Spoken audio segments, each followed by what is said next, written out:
Thank you for welcoming us onto your headphones. I'm Alex. And I'm Chema. And I'm Eddie, reviewing Parasite.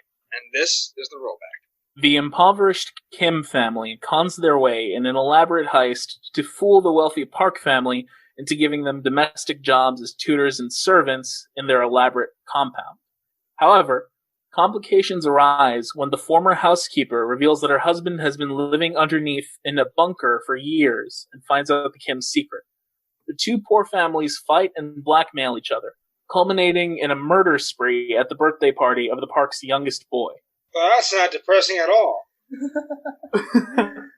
Parasite, the South Korean film that pretty much swept award season last year and was one of the most talked about movies of the that basically closed out the decade in a incredible fashion. It was the first non-English speaking movie to win Best Picture. This is a big movie we got here, guys. So our conversation must be had about it. Right now, I cannot keep up with y'all on this film. I'm not built to go this deep into film lore. Same as usual. Got it. I hate you. So this is our first Korean film, I believe, that we've reviewed for the rollback. Mm-hmm. And I was struck throughout the movie by how much that I could relate. I mean, South Korea, different culture than we have. A lot of, you would think, different cultural touchstones, things that might make a movie different. But no, this was, if anything, too relatable. Now, I'm interested. Eddie, going up to our review, you had mentioned that you'd had a hard time watching it because you were so depressed. Would you like to elaborate on that? I mean, I felt the reality of it, like seeing how much they struggle, seeing to some extent a real spark in the eyes of these people, and how impoverished they are, and how hard you see how I guess they do as little work as possible at first, but you still get a sense of like, unless you know somebody, you're pretty much trapped in the world. We can go into it deeper later on, but just, oh man, this film was hard. This film took me, the first time it took me 4 days to watch the whole film. And then I watched it, I have forced myself to watch it a second time. So, oof. And that's not to say it's a bad movie, it's just a really depressing movie that reminds you of reality. Mm-hmm. My history with this film was that the first time that I heard about it was when the Cannes Festival happened at the start of last year. It was around February, March. And I remember being really excited about it because Alejandro González Iñárritu, who's a Mexican director who made Birdman and The Revenant, he was going to be directing the whole contest, and he was going to decide who won. And this movie was the winner.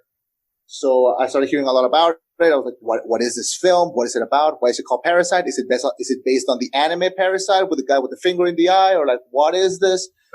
And then I see these posters coming out with like this family standing in front of a house, and they have this sensor bars on their eyes. I'm like, okay, this sounds really cool. I hear that Bong Joon-ho is directing it, who made Snowpiercer and Okja a couple of years ago. He made this really great.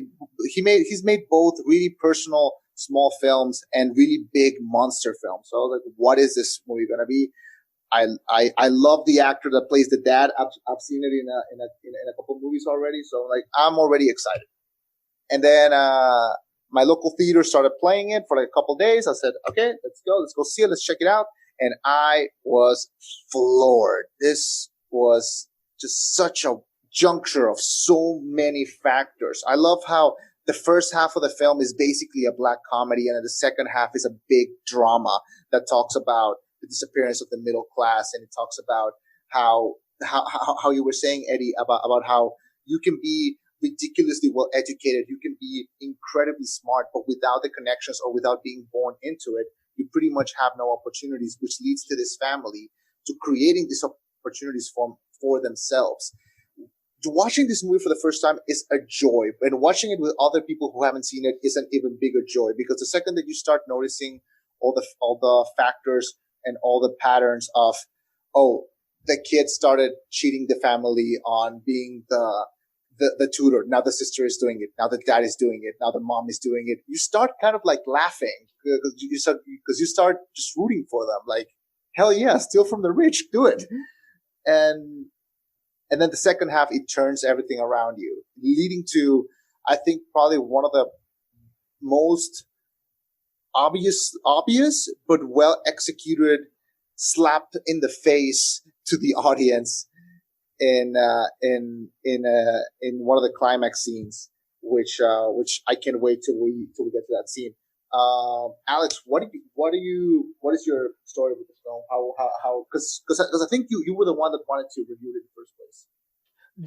Definitely. Although it definitely wasn't my idea. I come to this movie through my younger sister. Actually, she had expressed an interest in me seeing it. We watched it. I picked up on that switch halfway through, Chema, just like you did, and it really does bear repeating. Kind of the tone differences that happen as you go through. I mean, I was laughing along, I was chuckling. It was lighthearted. This, family pulling off what is essentially a heist just to get some good employment. But as you go through, you see just how much it is a subversion of those kinds of tales. You would think that, it might be a feel-good story at first. They might go from rags to riches. It might have some comedic misunderstandings, but no, reality hits, and it hits like a sledgehammer in this movie, and it gets you to that place where I don't believe I was ever as depressed as Eddie was watching this, but you do feel the full weight, and you see so many instances of Bong Joon-ho kind of repeating his thesis, power and desperation change behavior, and when people are in, this deep, crushing poverty, it becomes more about survival, and watching their behavior, I think, tells you a lot about people in general. How relatable did you guys feel to it when the whole college issue came up with him? Like, obviously he has friends that go to college. The main character, Kim Ki-woo, he comes off as a very smart kid. He seems to have his wits about him. The issue, seemingly, though, is that he has the will, he has the drive, he has the smarts, but he's broke. His family is impoverished, and they can't send him to college. Whereas even his friend says, like, you're smarter than most of the people I go to school with.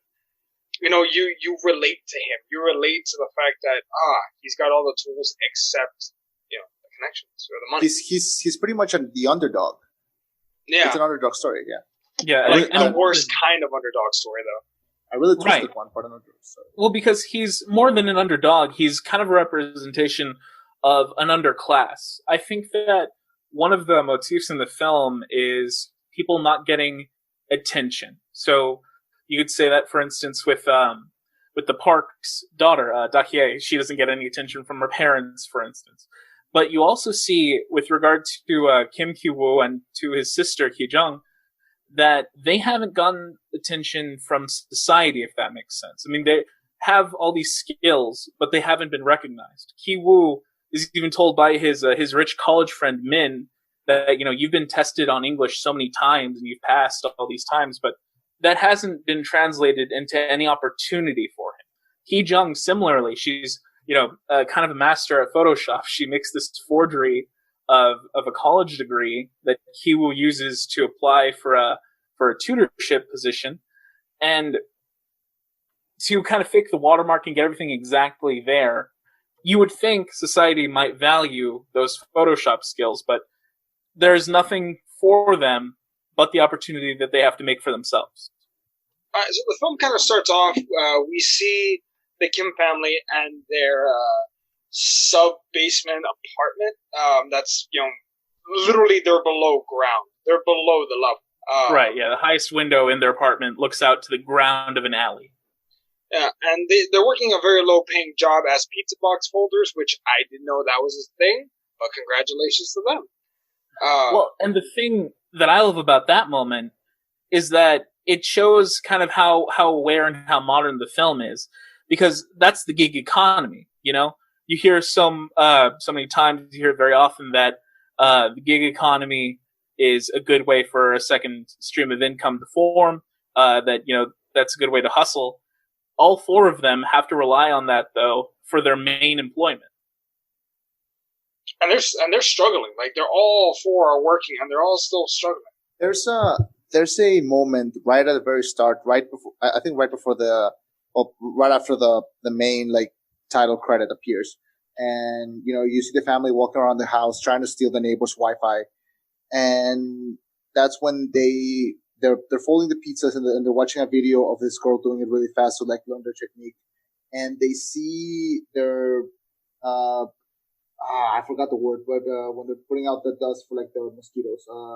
An exterminator. Yeah, they're exterminating outside, and the dad says, "Just leave the window open so we can get it for free."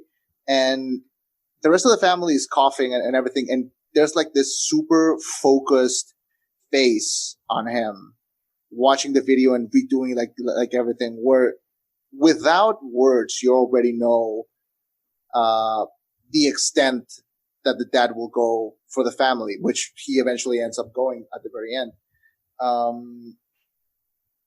Funny you mentioned the down apartment, the underneath apartment. I think this is also a nice mirror of the other family that also has that downstairs hidden room. Except that one is forceful and the other one is something else. We'll get to that when we get to that. After this, we see them trying to haggle on the prices for how much they should be paid, and that is when they get the visit from the family friend who ends up offering the son a job. Well, there's quite a lot. There's quite a lot to deal with, even just with the two families and not considering other characters. But yeah, Min is Ki-woo's family friend. Yeah. He's got, a college education. He's attending university, and he's a tutor to a wealthy family, the Parks. And this is sort of, as Eddie mentioned earlier, this is the one connection they have, if you could say that.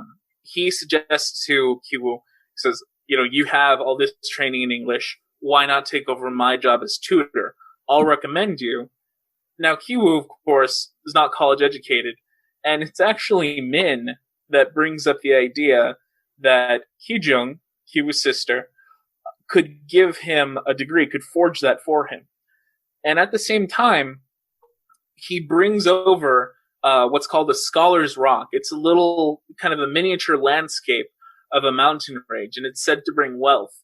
And that rock and the ideas that it holds and kind of the burden of that hope follow Ki-woo all throughout the movie. It ends up becoming like the main motif of the film, that rock, and probably like the physical object that will be most remembered from the film, that probably marks it in the same way that, I don't know, Indiana Jones has his hat or things like that. Like, it becomes one with the film, I think. It's a powerful symbol of the film, definitely. Yeah. And the themes therein, of course, for everything that it represents.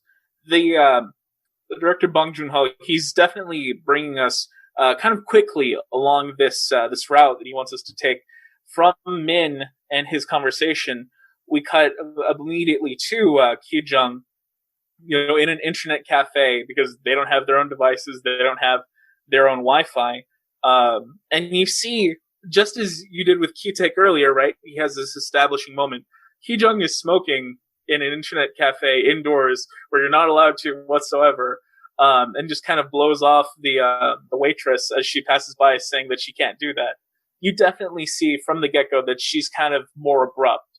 And with Ki-woo as well, when he sees the Scholar's Rock, he gets kind of, he's sort of bewildered by it. He's really taken. He has kind of this boyish wonder at it. The movie does a great job with setting up personalities. He's enamored by it. Like he generally believes that it will bring the wealth into the family. Whoa, this is so metaphorical. Which it definitely brings him something. So from there we go to the Park house. Yeah, we go to the Park family, where beautiful house, by the way. Gorgeous house. Yeah, we're talking about a multi-story compound in the middle of an urban area, and they have a bunch of space in their backyard. The house itself is something of a work of art, and this is brought up a couple of times when the legendary Nam Gung, the architect, is mentioned. it's supposed to be his finest work. Fun fact. Did you guys know that the house was actually fully customly built to the director's specifications? He knew the layout of the house and what he wanted to such a degree that he actually had the house built. You know what? Funny thing, I had read that the house already existed and that he was allowed permission to film in it. That's weird, huh? I know. I read it that the director actually had such a specific thing in mind that he actually had the house custom made. Okay, well, I hadn't read either way of it, and I certainly hadn't known it was custom built if it was. But to know that wouldn't surprise me. To talk about the cinematography a little bit, we have Hong Kyung-pyo as our cinematographer, and he does an expert job setting up shots in the film, in my opinion. And half of his job, I believe, is done just because of this gorgeous compound that he has to play around with. Yeah, the whole house itself, it's a character in the movie. I think he just it's got so much personality. Every room looks different, and even the living room, the kitchen, how it all connects. You can feel like you know the house by the end of the film, to the point where I feel like if you walk into the house, you would know where everything is. You know? Agreed. And it's got a lot of symbolism, of course, just like you had mentioned. The Kims are forced to live in their semi-basement. We'll find out, though we don't know this at first, that the Park household, it has a basement, but below that it has a bunker. And the symbolism of the levels that are involved and that separate all these people that are in the film is definitely given a lot of play. Now, Kevin, Kim Woo, he arrives at the Park house for his interview. And one of the things, I'm guessing you guys noticed as much as I did, the Park family mom, Cho Young-yo, she's in, I want to say, a drug-induced stupor to a point where like she has to be like sparked up by like a clapping sound. Yeah. Do you think that's another class thing like they're trying to talk about? I think so, but I want to hear y'all's thoughts on it. Definitely. I think it's the same way that you can see a suburban, higher middle class mom, completely drown on painkillers during the day. I think that's a pretty universal sight. I think that's a thing that you can see pretty much in every country. It's weird that it's only seen here on like her introduction. And after that, you pretty much just see her being concerned through the entire film. I think it's interesting. Also, another character that needs to be talked about is the maid from the house who pretty much welcomes him into the house, who becomes an important character later on. Yeah, definitely. So, with regard to Choi Young-yo, I think that in a way it makes sense that we see her in this kind of stupor. We're going to find out that she, as a character, is not the most savvy person, and that gets brought up repeatedly throughout the film. Nice and gullible, that she's very simple. Min says that's actually the first thing that he says about her. So, what if you were to say that initially she has a drug-induced stupor, but it's different throughout the film? I would argue that it might be because of the Kim's kind of attack on her sanity a little bit. You see, Ki Woo, in his interview, he plays himself off as kind of a respectable person, very knowledgeable about English, but the rest of the family are going to take more of a classic con man approach, where they identify what a person is insecure about or fearful of, and then just play on those fears so that they present themselves as the solution, and the family naturally feels safer hiring them. If anything, I would say that the family doesn't have a great effect on Choi Young-yo's mind. I agree. I like how. Okay, so this is obviously a foreign film. I say foreign as if I'm not foreign, but okay, non-English speaking film. So obviously it's going to have a different sensibility than something that we're used to. Even that including films that are very much set up for Oscar contenders and all that. But I kind of like that the whole process started with her being a little bit not threatening, but coming off really strongly during the interview process. But you don't really see the interview. It just jumps directly to him going up to the room, talking with the daughter and, starting the session. You know what I mean? I feel like the director and the editor know, okay, we know to cut here and to just jump to the next is instead of making it like a longer long scene by showing the actual interview. What do you guys think? Of course. Yeah, and Choi Young-yo, she definitely comes off as probably the strongest she ever will in that initial meeting. She kind of says, this is what we're after, this is what I want exactly. I think that you notice a little bit of a shift, though, during the actual practice lesson. So, Da-hye, which is the Park family's daughter, is the one that needs tutoring, and Kyu goes up. He has a monologue that he delivers, just saying about how taking a test isn't about knowing anything. It's about your attitude. It's about what's in your heart. And you notice that during this practice lesson, he doesn't actually teach the daughter anything. He just makes the mother feel as though he has something that her family needs. Like he fits with them. Huh. I did not pick up on that. The lack of an actual lesson. I did not notice that. You realize that, you realize while watching the film that these, like, let's not make this a poor versus rich thing, even though the movie is like, yes, do it. But you catch on very fast that to the, let's just call them to the Kim, not to the Kims, to the Park family, a lot of the things that they do and that they get for themselves are very much for show. Their son is obsessed with Native American headdress and traditions, and that Toldo thing, and that he's a tomahawk. He has arrows. Yeah, and you can tell that they don't care about the history, what it represents, any of that. They just see toys, something for show. So, the Kim family is smart in a way that if they can provide something that just shows, that it just looks like it fits, they'll take it in, which is why their plan works. Absolutely. The Park family is, to a large degree, I would say, image obsessed. And I think that Bong Joon-ho makes kind of a bigger point about maybe just South Korea, maybe, about other cultures as well, how much of it is image. I mean, the thing separating Ki-woo from an actual college-educated tutor is not, any sort of expertise, at least not to Choi Young-yo. It's just the paper. He looks like he has what he needs, and so he's good enough. She even says during the interview that really what matters is that Da-hye is happy. If she's content with the tutor, her grades don't matter. So appearance is a huge part of the film. All throughout, the Kims will be kind of trying to alter their appearance, trying to make themselves fit in with that image, like you mentioned. Moving on from that, so we get Ki-woo into the family. He starts working there. He starts bringing in the bacon, and everything starts going well. And he notices this painting in the kitchen, which after he starts asking the mom, it comes out that actually the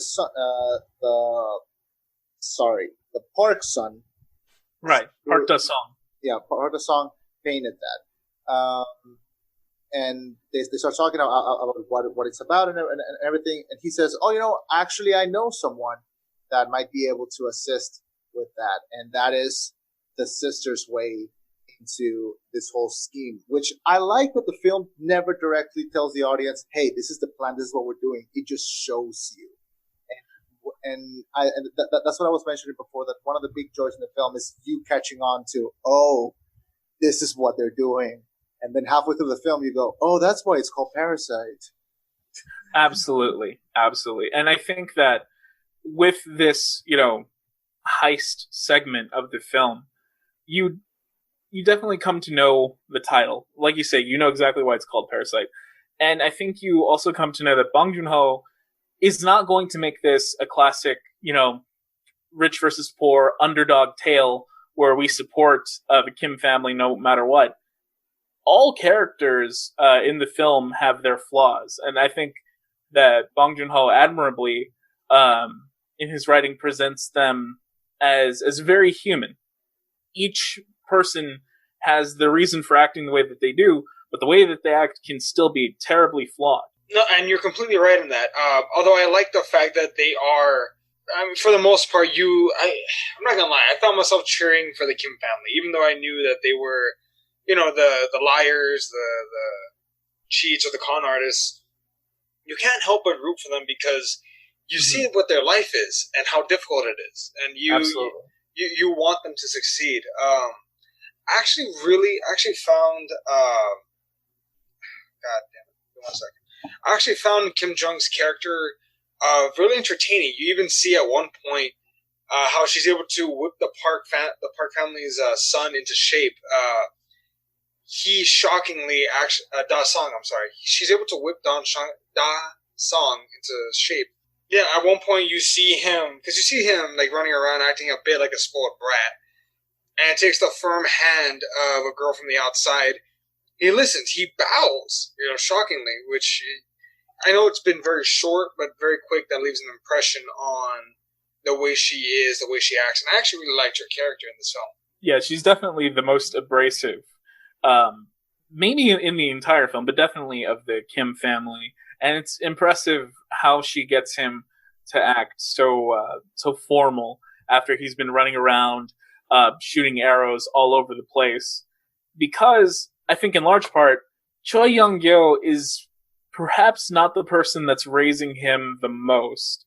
It may well be that the Parks are letting their original housekeeper, the maid Moon Guk-kwang, raise their child. She definitely seems to be spending more time with Da-sung. From here, the story moves to, like I said, the sister joining into the scheme, if you want to call it that.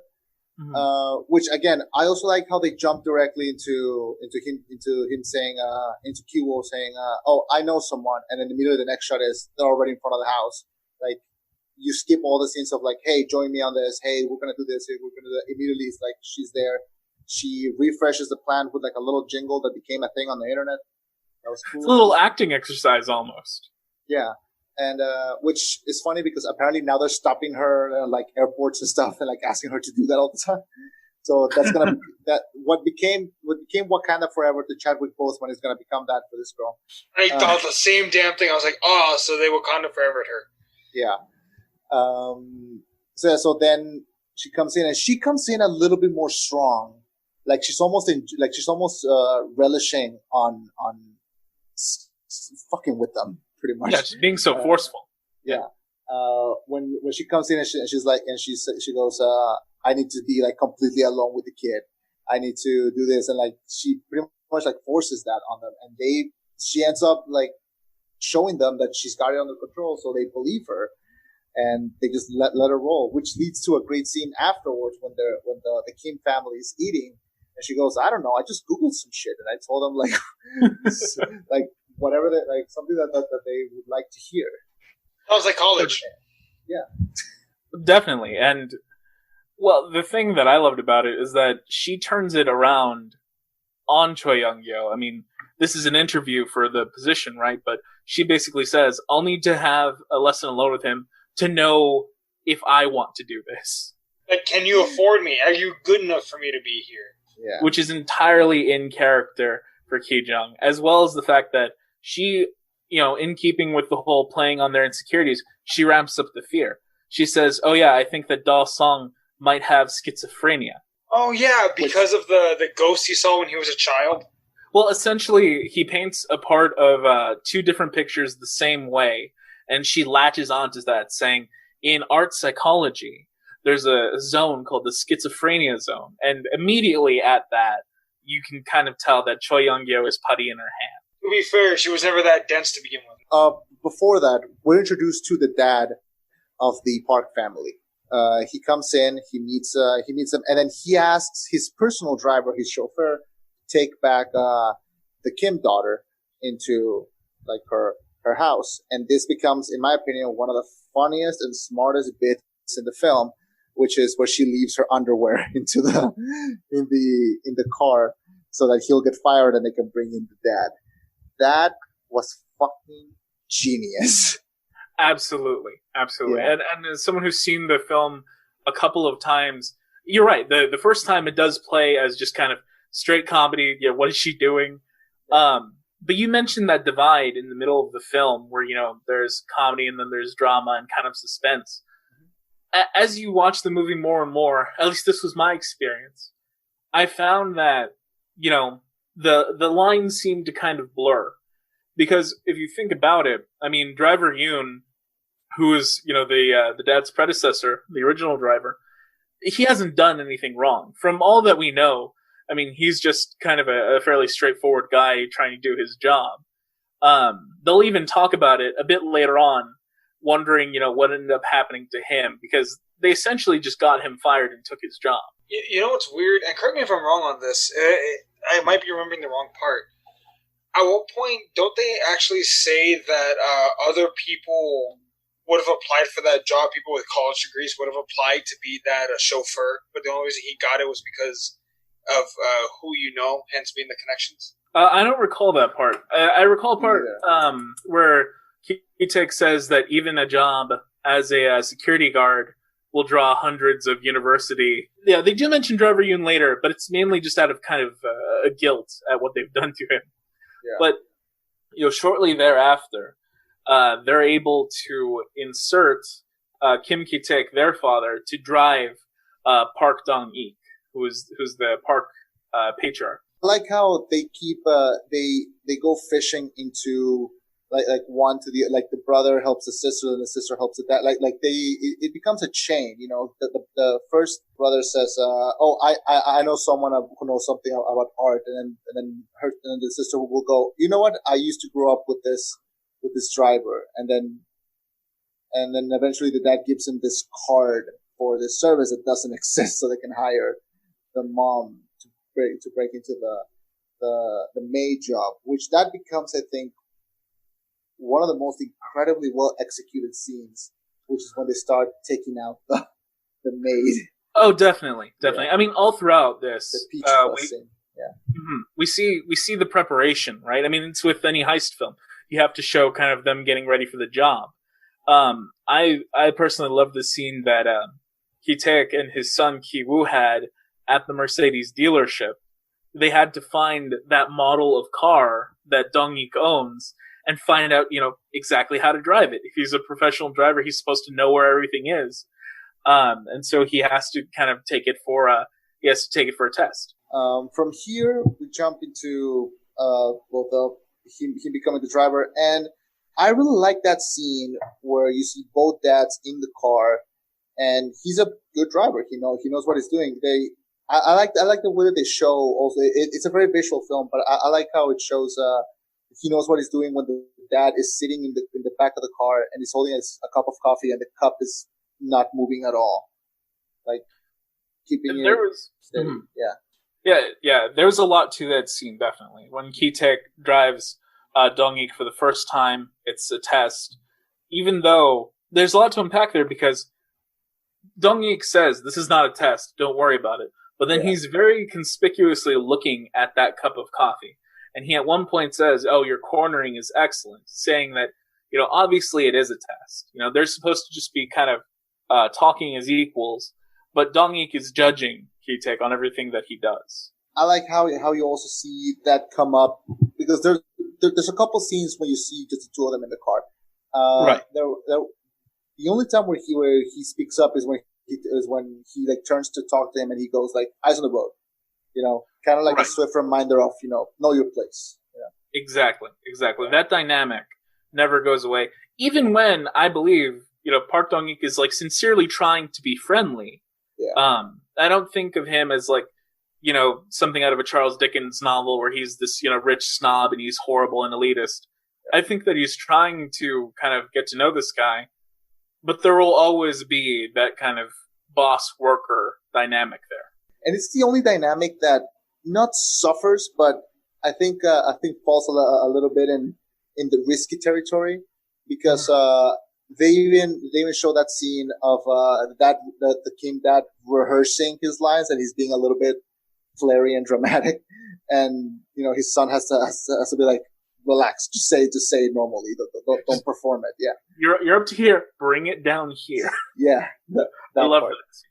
Yeah, that part, and that could have easily ended up affecting the relationship. I mean, it ends up affecting at the end. We'll get to that, but of course. But I think I think all the other family members execute the roles perfectly, and that's the only one that could have, It's riskier. Yeah, it's riskier for sure. Which is kind of strange when you think of it, because Kitek is supposed to be, or we see him kind of as this more or less reliable guy, very hardworking for his family. If anything, I would have thought it was Ki Jung, right?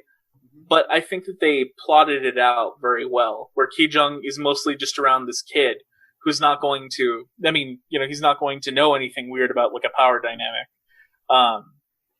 And Dong Ik, he's very sensitive to those roles, like you mentioned.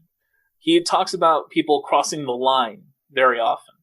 And as a matter of fact, when he finally fires his original driver, Yoon, it's going to be because he said he crossed the line. So from here, we start the whole plot to bring in the mom from the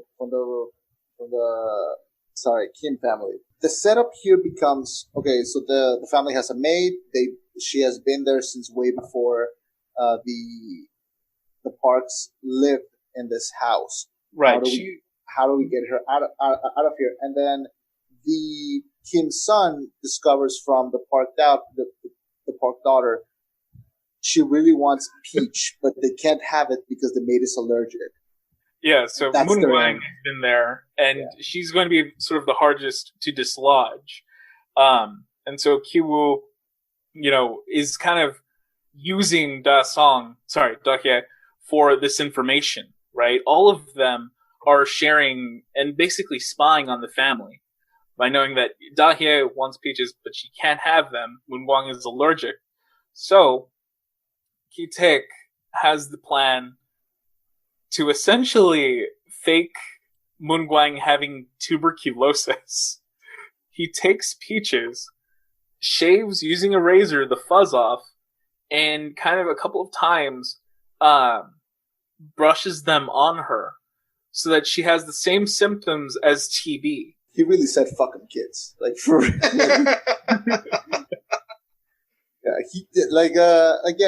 Getting the driver fired.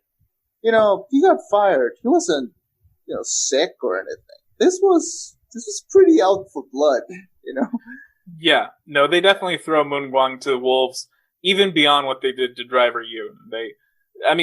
It's pretty much a form of assault, kind of making her go into anaphylactic shock twice. But no, it becomes elaborate, too, because Ki-taek realizes kind of what medical facility she would go to and takes a picture of her there to show Choi Young-gyo. And he essentially ensures that she'll have a second reaction at the house, and even has some fake blood, to show Choi Young-gyo.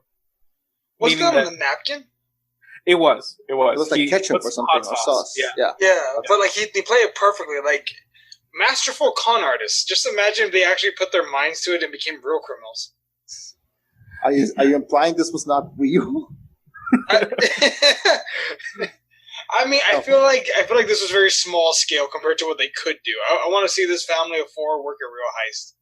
Okay. And the irony isn't lost on the film, which is what I love about it. At one point, after looking at Ki Jung's job in forging the degree, Ki Taek is going to say, "Imagine if she wanted to be a con artist," when that's exactly what all of them are. But I think the difference is, and to me it seems kind of significant, they're only lying because they want work. They want actual, legitimate jobs. Yeah, they're not stealing from them. They're getting into to work. Quick thing. Did you guys notice where they got the hot sauce from? It's the same pizza place as earlier. Yes. Son of a bitch. I did not notice that. Yeah. Parasite is filled with callbacks, foreshadowing, all these details in cinematography and in the plot and in places that we see. Yeah. It's really masterful in how it does that in structure. I didn't notice that until the second time that I saw it. I was like, oh shit, okay, I guess this. And because they're sitting at the pizza place talking about how they're gonna pull this off, and the same girl that picks up the boxes is the one serving them now. You know, right? She serves the pizza and then gives them the hot sauce, and that's when they grab the hot sauce. And I'm like, this is our end. Yeah. Mm-hmm. And it's a great subtle way to show, they're doing a little bit better now. Yeah. The thing that I noticed, at least, though, whenever the Kim family does well, something always happens to them. Like when they celebrate Kyu getting his job initially, they have, or when they celebrate getting paid, even, that's when they find out that a vagrant is peeing outside their home. And the dad bumps his head on the cabinet. There's all of these small problems that come up to them, even when they're celebrating success. Isn't that what life is, though? You get kicked, like, oh, something went right, boom, something worse has to go wrong. Yes. Oh yeah, that's exactly what life is. That's I'm complimenting the movie on accuracy. God, and you understand? Like, I guess this is one of those parts where I want to talk about the depression that came in during this film, the sadness. Because you feel for them. You feel like on some degree personally invested in their story. Like you relate to them to some degree as far as like, I don't want to say desperate for success, but like desperate for a breakthrough, Not necessarily handed to you, but look, I'm willing to kill myself and work hard for this. Just to to try and pursue and go forward just a little bit. And it never seems like it's ever enough. The more you pursue and try to go forward, the worse it gets, and worse to an unfair level. I think what the film is trying to paint in a really, really elaborate way, but also in a way that I think is very simple to understand, is that the film exists to acknowledge that the system to work against the system will always work against poor people. Like I mentioned before, they're all ridiculously well educated. They're talented. They're smart individuals, but because of the crummy hand that life gave them, no matter how much they try, they will always fail. And the film is there to paint the journey that they go through. That no matter how much they try, it will always be. They have to reach a point where they have to lie. They have to trick other people, not to get money, not to gain success, but just to have the opportunity to have that success and that money, because they're not there to steal money. They're there to work. It's basically the American dream story, just in Korea, Yeah. Yeah. And to emphasize what Chema's saying here, we never see the Kim family unemployed and not doing anything. When they don't have jobs, they turn to the gig economy. They find places that need just certain tasks done, and then they try to get permanent jobs from there. One of the earliest conversations that they have amongst themselves is talking about all the many jobs that Kitek has had. He's saying, oh, you worked as a driver, 4 or 5 jobs back, right? He's like, yeah, that was before the Taiwanese cake shop. And all of them have, these work histories. All of them are trying as much as possible. I think Bong Joon-ho really wants to emphasize this is not a matter of effort. System just works against you if you're poor, or if you're not ultra wealthy, the system works against you. What the dad of the Park family does? Dong-ik is shown at something of a tech company. We know that of course it is. He's looking at some kind of a device, and he's asking, I believe, if it will connect to phones. And even that kind of shows, I don't know what device this is. I don't know what he specifically does. I feel like he should know if it connects to mobile phones. So that seems like it would be a basic kind of feature of the product. I was going to say, do you think that was also there to paint how, even though he's involved in that and he works there and everything, and he holds a high position, he doesn't understand it because also, I think maybe that was also the movie painting the world has changed, but the rich people stay rich and they will stay in relevant business even though they don't understand them. I hadn't caught that, but as you say it, it kind of does make sense to me. Mm-hmm. Especially since, he's been, I think before we even see Dong-ik, we see him on the cover of an American magazine. I don't want to say Time, but it reminded me of Time. And he even has his English name there. Nathan Park hits Park Avenue. I don't know. It just it's something that I've always thought. I've never externalized it, but I wanted to see if maybe it made sense if we bounced Mm-hmm. around here. That was actually the point I was going to make. Was that if you notice, he doesn't. He's in charge of a tech company, or he's high up. He's a high-ranking tech company. He doesn't know what the damn product is, but he's still profiting off it nonetheless. So maybe he's just a really good capitalist.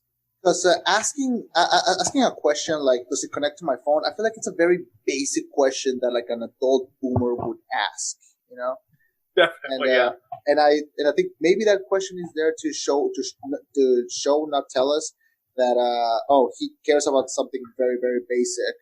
You know, he doesn't care what he does or anything. It's just, I was like, can I connect to my phone so it can do it for me, so it can be easier? Sure. And I mean, he has, of course, someone younger there to explain it to him, you know, some subordinate, some intern, someone who knows more about the product in all likelihood than he does, but who, I can guarantee you, does not make even a fifth of his salary.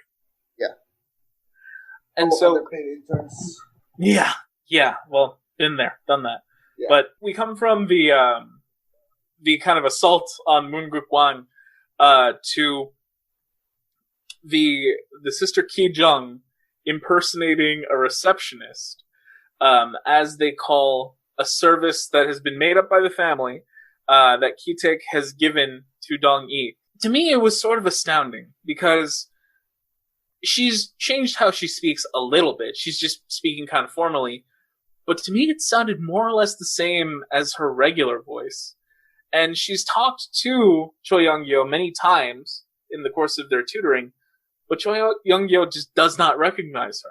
I was just going to say real quick, maybe that just goes to the forgettability of those that make less money than you. Like, oh yeah, that person, but you don't really remember them. They're not memorable. Yeah, I'm sorry, Chema, go ahead. I was going to say the exact same thing. I think that definitely plays a part in the movie, in a couple of different scenes, but this is just something that came to me as we were talking to it, getting to that point. But that's how, you know, Chung-suk, the matriarch of the Kim family, gets in. And at this point, Hong Kyung-pyo kind of gives us a series of tracking shots. The two families, you know, the Kims finally all in. They're inhabiting the same home. They're all acting, even amongst each other. But at the same time, they know, and the audience knows, that, of course, there are these hidden dynamics, hidden relationships under it. Like when the dad grabs the mom's ass in the middle of the... That was the one I was thinking of, yes. Yeah. But then also how Ki Jung, you know, takes the opportunity to tell her mom, knock before entering. That's a very classic thing for, you know, a daughter to tell a mother. But here, it's all part of the act. And also here, Chung-suk has to listen to her because she's technically a servant. Oh, that's fucking right. You know, Eddie, when you get over the couple of centimeter border that subtitles have, you discovered great movies. No, I never disliked films with subtitles. I never disliked that. It's a joke. It's exactly what the director said when he won an Oscar. Oh, that's right. They asked him, "Why didn't you make it in English?" He said, "Well, because it's a Korean film in Korea with Korean fucking actors. Like, what do you expect?" Yeah, with decades of anime and decades of foreign film, I think that there's kind of been like a groundswell, right? That eventually reaches critical mass where, no, you know, a foreign film doesn't have to change itself in that way to win success. Yeah. It should have been the year before when Roma could have won for Best Picture, but okay, took us a year. We got there eventually. It had to be a Korean Roma laid the way. Roma laid the way. Yeah. Fuck Green Book. Anyway, I'm kidding. I'm joking. I actually kind of like Green Book. Okay. We were talking about Chung-suk and Ki Jung and how, you know, they're all kind of inhabiting the house. But their success doesn't last long at all. We see them all working together, but then Da Song's birthday is coming up, and the Parks want to go camp to celebrate it because he doesn't like being in the house around his birthday for reasons that we'll definitely get into later. And so that leads to kind of the ending of the first half of the film. What did you think about the celebration that the Kims have in the living room? Wait, no. So are we talking about the celebration when the family is like gone for that camping trip? Yes. Yeah. Like right after when the Kims are just kind of like pigging out and drinking. Gotcha. Okay. I really liked it, and if I'm not mistaken, don't they have a slight bit of a fantasy sequence where like they pretend like that's their actual house? It's not. I mean, yeah. The son is reading outside. The daughter is taking this bubble bath, and the family is just and ends up drinking and eating in the living room. And I think this is I always refer to this scene as the save point before the final boss. in the game in the movie, because after this scene the tone completely shifts. I always describe this first half as a black comedy and then the second half as a full-on drama. In this scene we see we finally see the family pretty much they made it. They're in cloud nine because they're celebrating. They're like we totally conned them and we're fuck them. We did it. Yeah, they're not losing anything. We're just doing jobs. We're in their minds. Maybe they even think, hey, we didn't do anything wrong. We're just doing this. And one of the most important lines in the film is the matriarch of the Kim family when she said when they start saying, oh well, she's so nice, and she goes, of course she's nice. She's rich. If I was rich, I would also be nice. Yeah, they're talking about Choi Young-gyo. They're talking about their bosses, basically. Yeah. And that kind of goes into another dynamic that the Kims have amongst themselves. Maybe you guys didn't notice this. Maybe this is just me that thinks this. But I thought that Ki-taek and Chung-suk kind of view Ki-woo and Ki-jung, or kind of treat them almost as partners throughout the film. It's not necessarily your classic, parent-child relationship, because they're also co-workers and they're also, heist mates. I think that there's a lot of difference in the responsibility that each member of the family has. I think that they're treated differently than a regular parent-child relationship. Definitely. I don't think the only time that I can relate it to this is the way Ryan Gosling hangs out with his daughter in The Nice Guys, where she drives his car and she's 10. Right. That's the only thing that I could relate. Well, that's more comedy, I guess. But yeah, they definitely see each other more as equals than as mom, dad, father-daughter relationship. Especially since they're drinking together. I'm Mexican. I don't think I would ever like to drink with my parents. That doesn't seem like a good time at all. No. So long as it's kept down to one drink apiece, it's an okay time. Yeah. Do not excess that. Even if you can, don't let them know that you can. Okay, it's very different. I mean, I've seen your dad with a couple of drinks and he hit the dance floor like I've never seen anyone else do. So that's a completely different story. Oh no! My aunt made sure he learned how to dance. Cause she needed a dance partner, and he was the only one that was as tall as her. So she was like, "All right, you." And my dad's hips, to quote, my dad's hips refuse to lie. They refuse to fit. Yikes! So much yikes. Yeah. So my uncle is a talented man, though. But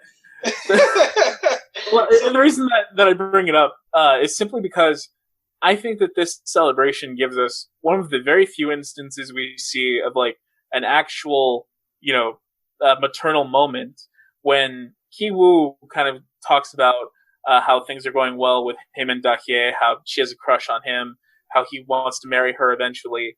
She gets this kind of tender look on her face, and she says, "I like her. She's a nice girl." Even when and even allows the son to have a little bit of a fantasy of hey, what if we get married?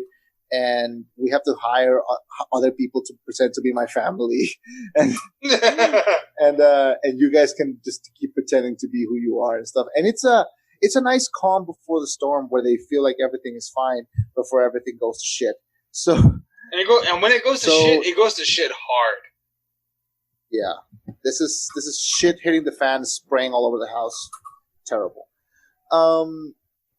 In the midst of their celebration, they get a call through the intercom, and it turns out to be the previous maid who's knocking on the door and asking the Kim mom, the new maid, Chung-suk, to please let them in, and to please let her in that she just needs to pick up one last thing, and that then she'll be on her way. And I don't know about y'all. I know different sensibilities, different countries. I would have let her in the rain. I would not have let her in for like this. Yeah, it's a stormy night. Moon Kwon stands out in the rain, asking to be let in, saying that she's left something in the basement.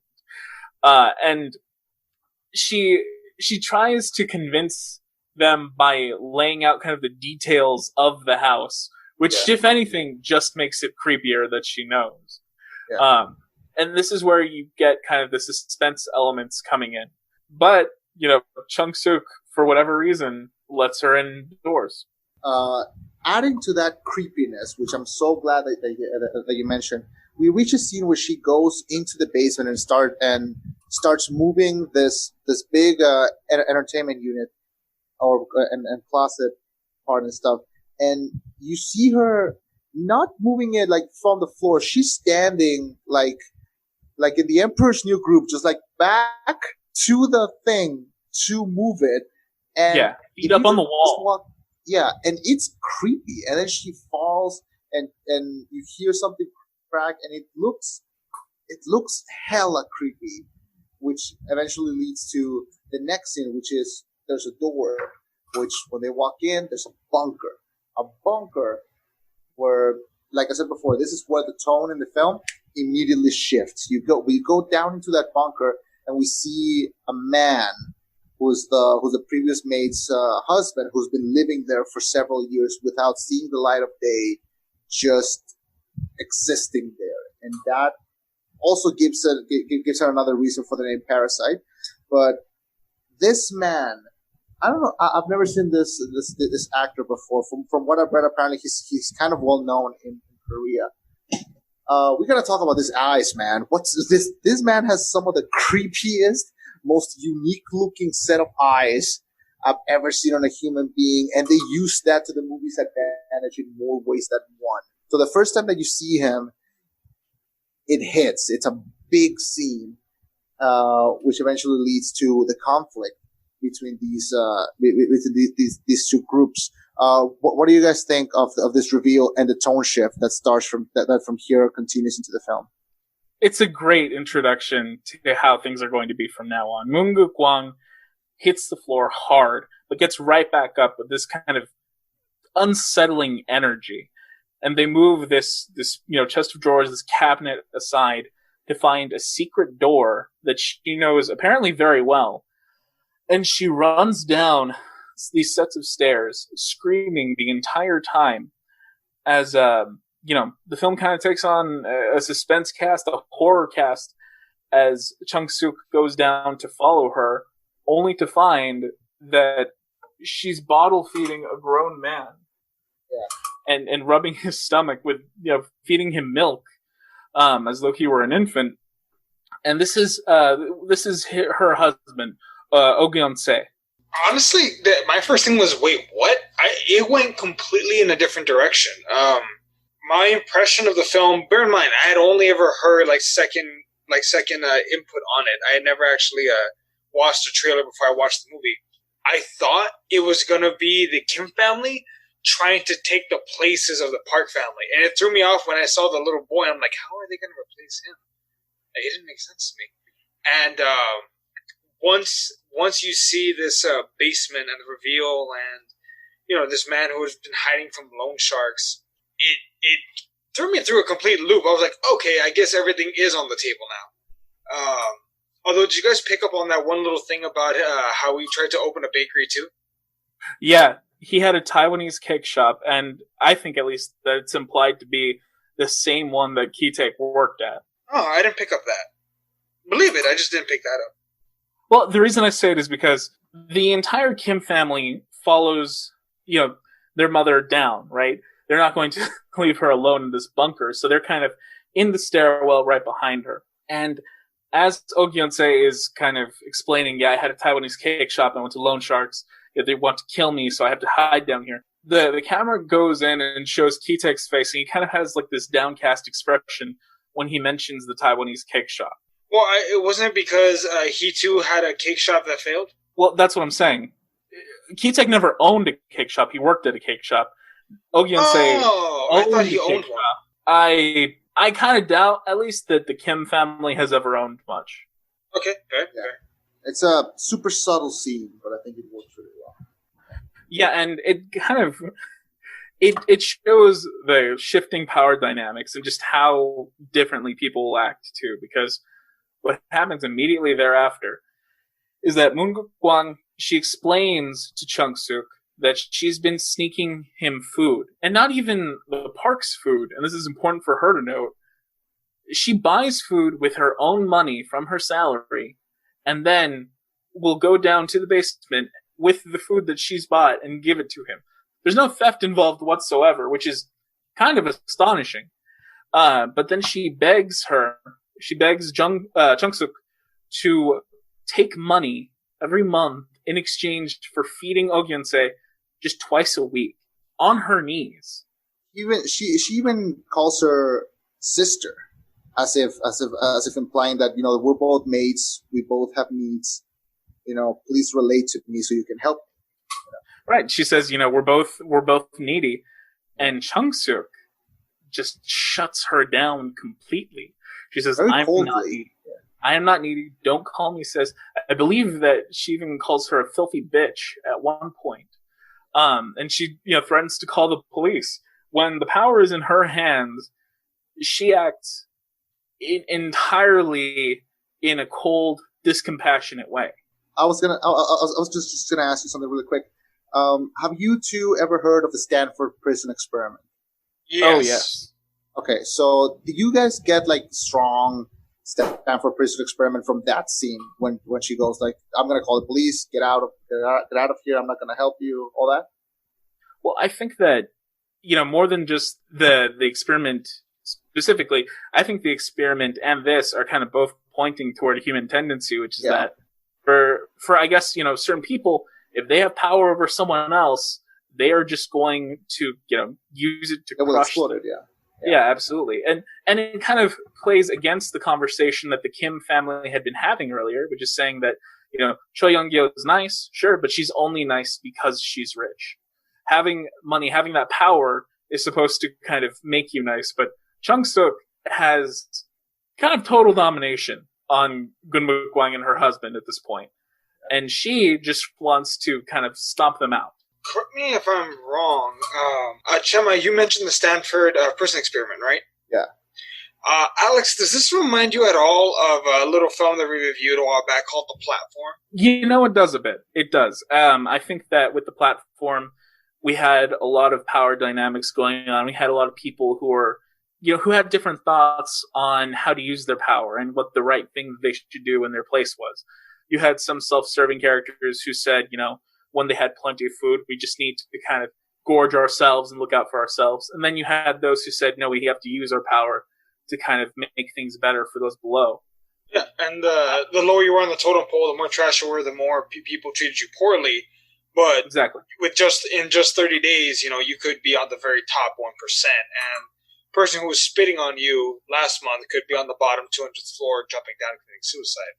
Sure. Goes fast. And I think that, yeah, both movies definitely have different people's reactions to being in control. And I think that, determining how a person is going to act is something that's discussed in both films. But I mean, obviously you can't really have a definitive answer as to that. Yeah. And then, if I'm not mistaken, this is kind of where the stress really picked up. And this stressed me the hell out. They get a phone call. And correct me if I'm jumping too far forward. There's a severe rainstorm that makes the Park family come home early from their camping trip. So in a matter of 8 minutes, everything goes to pot, from blackmail to a family-wide fist fight to this huge brawl that you mentioned. Everything goes to pot in 8 minutes. It definitely does. But right before then, there's kind of a reversal that I'd like to get you guys' thoughts on, because at a point, Kim family, they all fall out from the stairs. And Moon Kwang goes from begging on her knees to getting her smartphone and recording all of them calling each other. Because they're meant to be complete strangers, only meeting each other at the Park household. So she has blackmail on them now. So the situations are reversed. And now she's calling Chung-suk a filthy bitch, and Chung-suk is the one pleading for mercy. And I was just interested on you guys' takes on this on these scenes. And again, now she's the one that's calling her sister, asking for her to help. Another little dynamic. And just as before, the one in power is saying, "Don't call me sister." Lots of power play here. Eddie? Did you notice though that a lot of the conflict could have been avoided in this film if people had just been nicer to each other? Absolutely. I mean, you had, when Chung-suk was on top, you had essentially the best outcome at your feet there. Because all you have to do, as housekeeper with kind of complete knowledge and access to the house, even when they're asleep, all you have to do is twice a month, just sneak some food down. And even if you were going to be, really self-serving, really amoral about it, you could just say, "Oh, I'm not actually going to feed him. I'm going to let him die down there and just take the money monthly." Well, wait, turns that away. Well, no, wasn't he doing the Morse code every so often? Yeah. Yeah, he was doing that through the lights. But no one who saw those lights where they're positioned in the house knew Morse code. And the only way to get it from outside the house was by climbing up a mountain, which we'll get to later. From here on out, we see that power dynamic change to the other side. Now, the original maid and her husband have the power, which leads to, in my opinion, the strangest scene in the film, which is maybe because I'm not familiar with a lot of Korean dynamics, but they're back in the living room. And these two are just pretty much holding them, not at gunpoint, but with the phone, just about to send the video, but just pretty much pointing at them. And these two start pretty much just, excuse me for the word, but canoodling in front of them, just and they're making impressions of Kim Jong-un, I think, at some point, which I guess it's funny for different reasons. I mean, we do it all the time, but for them it's for different reasons. And he's not that far away from them. We're on a different continent. Yeah. I mean, North Korea gets brought up a few times in the film. Yeah. And Ogyeon-se will even say to Moon-kwang, this video, it's like a missile that we have pointed at them. From here on out, we see a fight pretty much break out for the control of that video. When we see the Park family calling that they're going to return because the rain ruined their camping trip. I want to talk about a very specific symbol here, but that's going to be once the family arrives.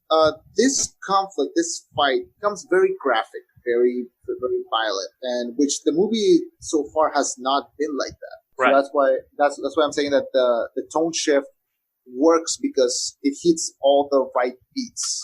It starts with the creepy visuals, and then eventually with the creepy music, and then eventually with the violence and even blood that we see fall from these characters.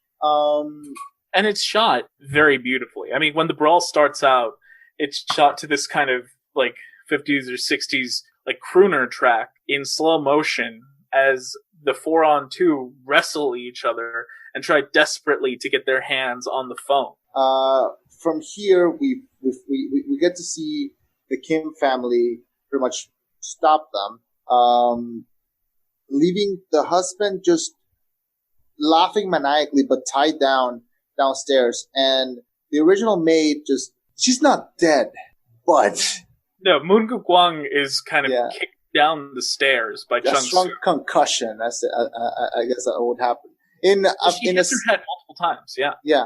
In a scene that also works to close out the humor part of the film, which that little kick that she does to throw her down the stairs, it's shot in a funny way.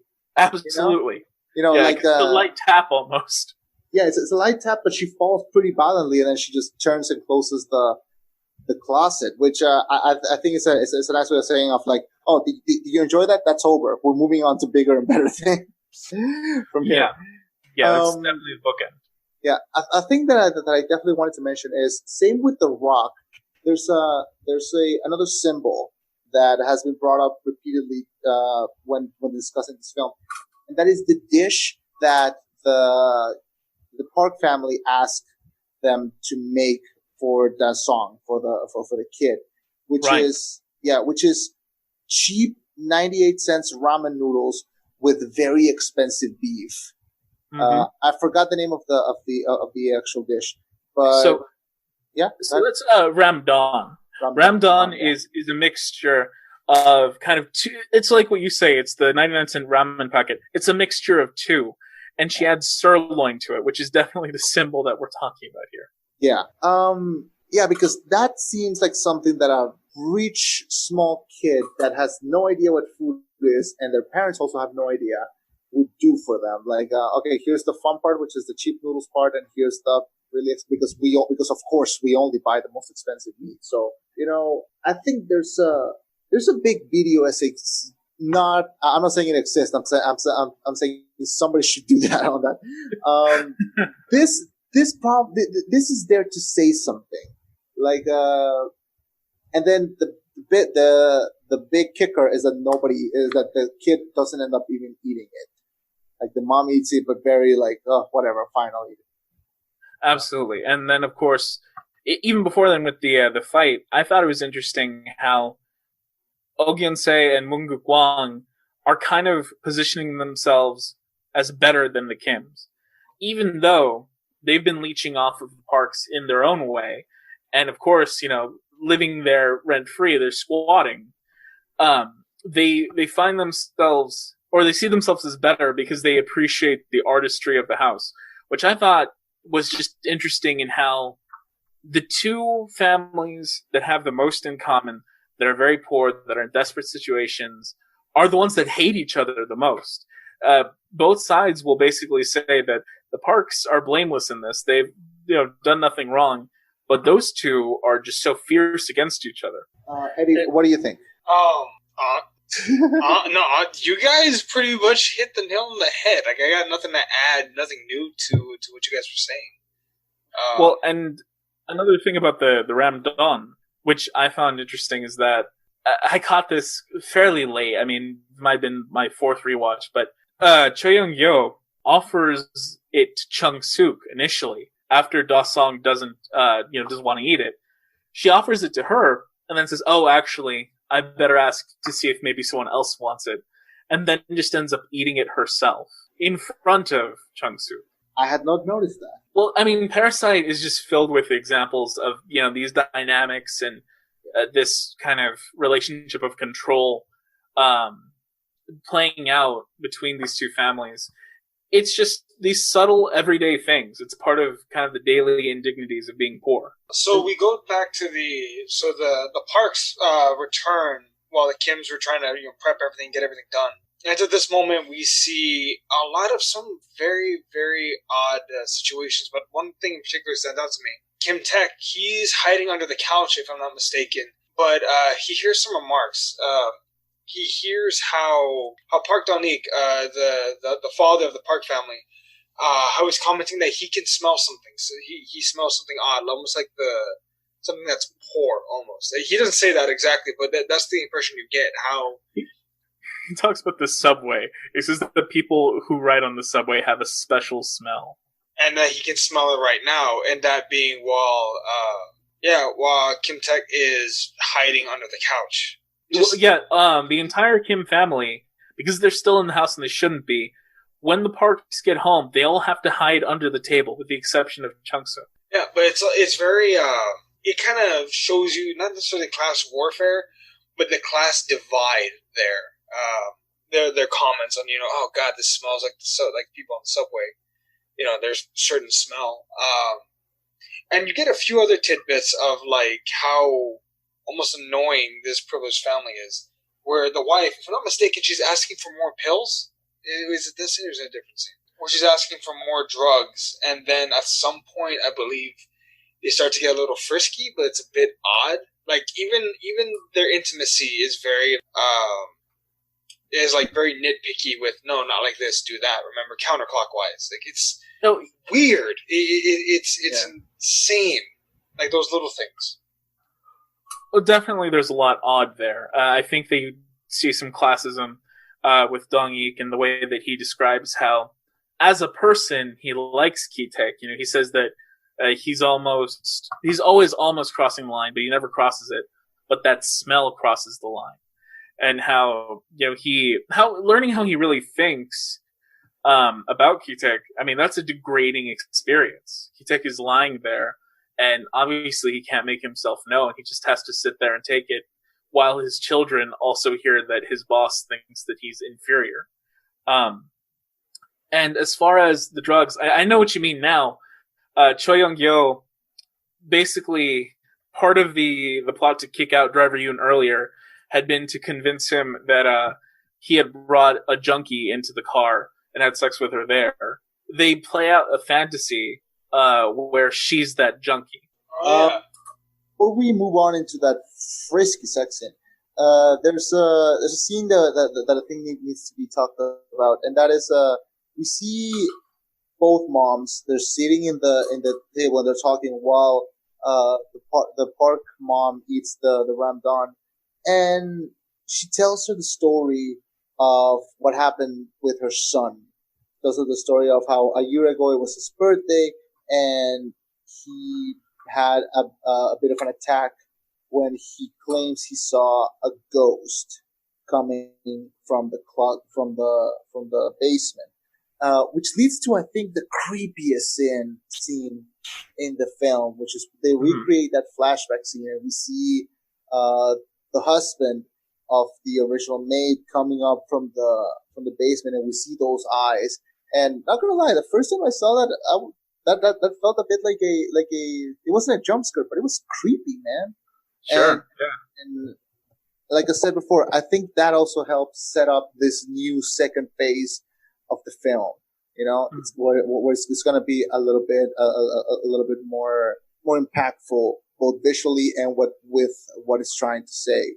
From here is where then we move on to the scene where the Park family, the Kim family, is trying to escape the house in the middle of the night. Hong Kyung-kyo really does his job as cinematographer in lining up that shot to the basement, right? Beautiful where shot. Unknowingly there's a bunker, and Oh Gyun-se just rises above slowly. You see those, I mean, like you mentioned, just the widest eyes ever, these crazed eyes.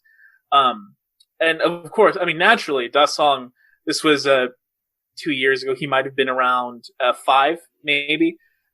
Panics. He's had kind of a trauma induced in him ever since, and that's why he makes this art, etc. I think it also feeds into another segment of this part of the film, wherein Gyun-se and Ki-taek, both down the stairs, kind of talk to each other, and Gyun-se talks about how he lives, how he goes about this sort of a daily ritual. He manually turns on the lights as Park Dong-ik climbs the stairs. He, even when he's bound, hits them with his forehead. And he has these very sinister-looking photos on the wall in a kind of shrine to Dong-ik, and he gives him thanks for housing him. It's true. There's a weird amount of respect there and appreciation. It almost has a religious cast to it. From here on out, the scene that follows is we see the young son from the Park family. Yeah, that song. Get this Native American tent. I forget the name of it. It's a tent in the form of like a teepee, because it's all plastic, but it's supposed to be authentic. Look like it. Yeah, and he takes it outside to actually stay in the rain outside, and the family kind of just lets him, and they, which leads to one of my favorite comments in the film, which I don't know if it was definitely intentional, but the mom asked, "Do you think that will stay? Like will it stand during the rain?" And he goes, "Of course, we bought it in America." Yeah, they had an import there, and apparently American products are viewed fairly highly. Yeah. And of course, and it also illustrates just how far the Park family are willing to indulge him. He wants, he dresses up in all this native wear. Well, they're going to go the extra mile and actually get things from the USA. Yeah. What if they're so stupidly rich that his Native American gear is legit, from the 1700s and 1800s? And he's just desecrating all these old things that belong in the museum. And would you be surprised at that? Because I know I would not be. They are stupidly rich, but they are stupidly rich. I think that might be a little bit too much effort. I think that they wanted something that they could like get off of Amazon, maybe. Kind of like take it and shut up. Yeah. But they do the filter price high to low. Oh, one of those. Yes, true luxury. Another line that kind of stood out to me is Gyonsei mentions in this kind of monologue that he gives, just when he's explaining his life, that they really aren't that dissimilar. He says the line, "Lots of people live underground, especially if you count semi-basements." He doesn't have like this huge monologue that he goes on, but I think between that and knowing that this man owned the Taiwan cake shop that he worked at, I think he's seeing a lot of these parallels between the two.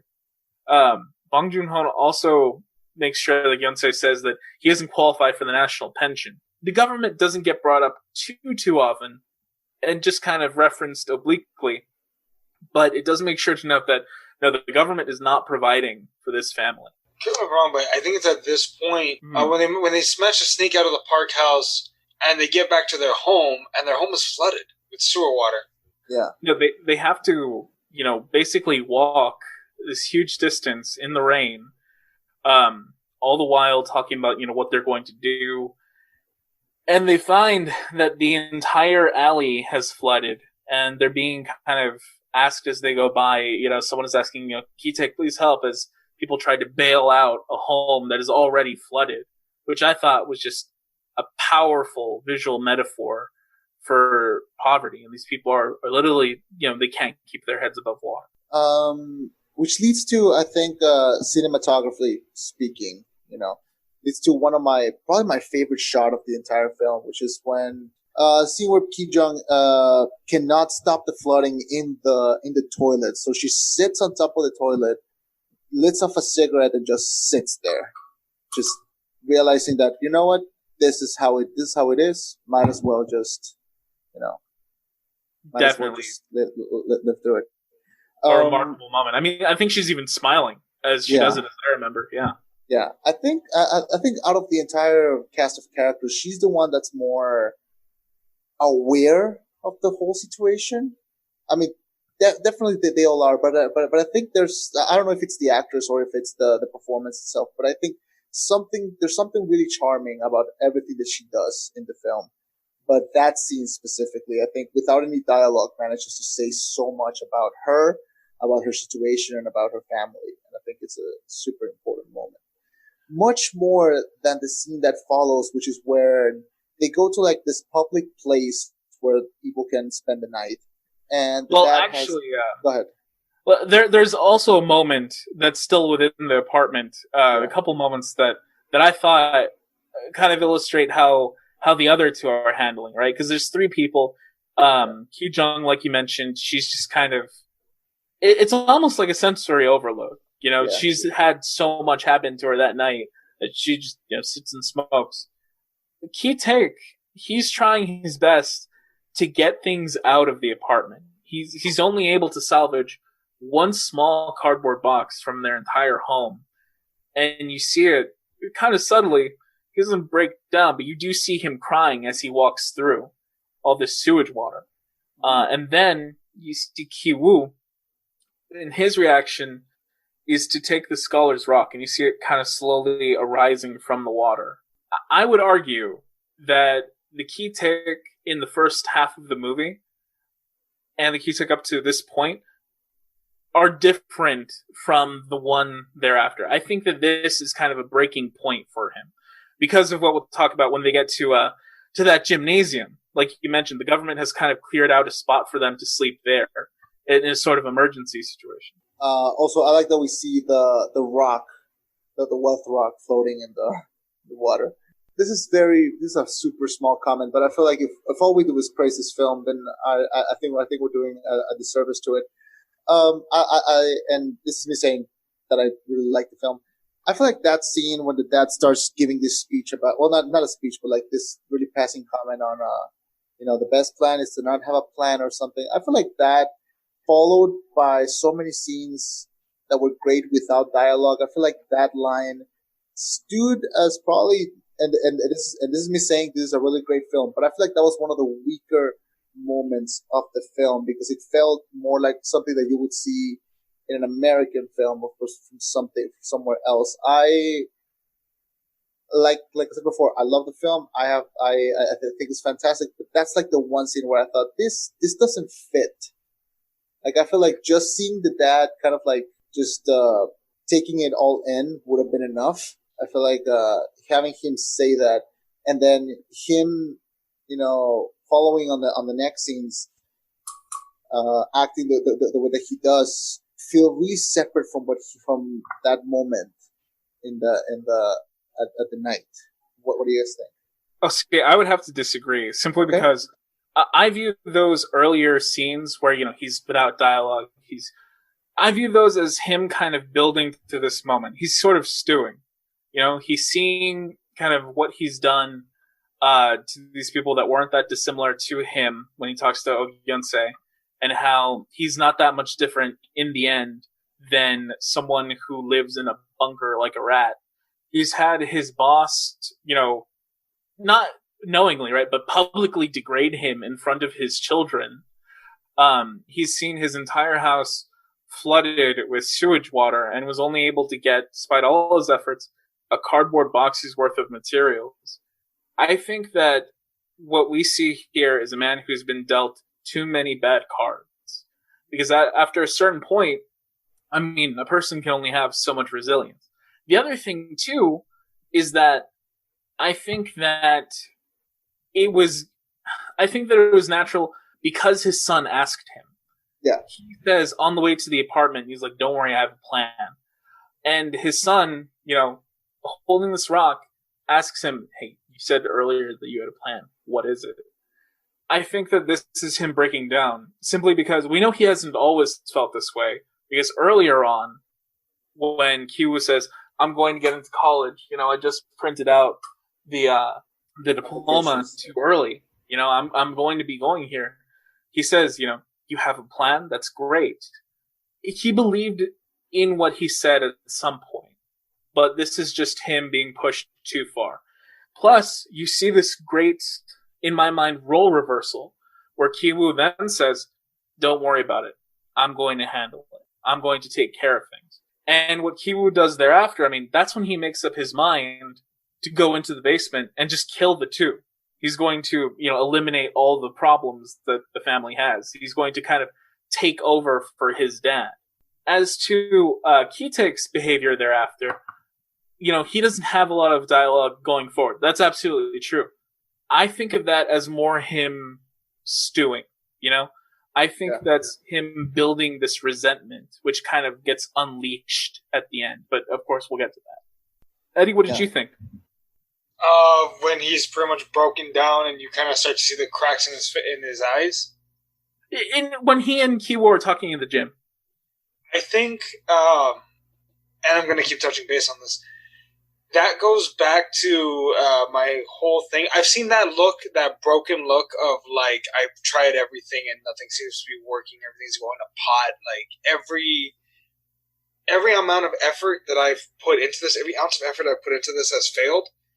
I saw that look a lot in college, and I've seen that look even more now that I'm working a job.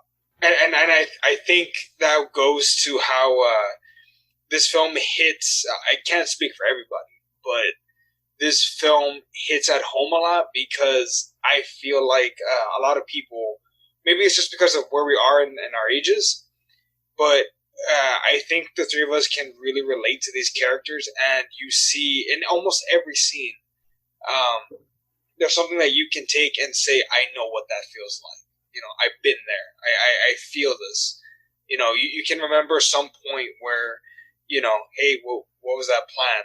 And you feel you're back against the wall, and you relate to it so much because you've been there at some point with somebody or yourself. And this film only gets. I think that might be the depths, actually. I think that may have been the lowest. No.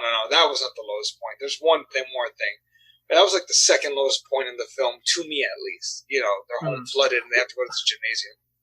And to top it all off, they have to go to work tomorrow. Oh, God.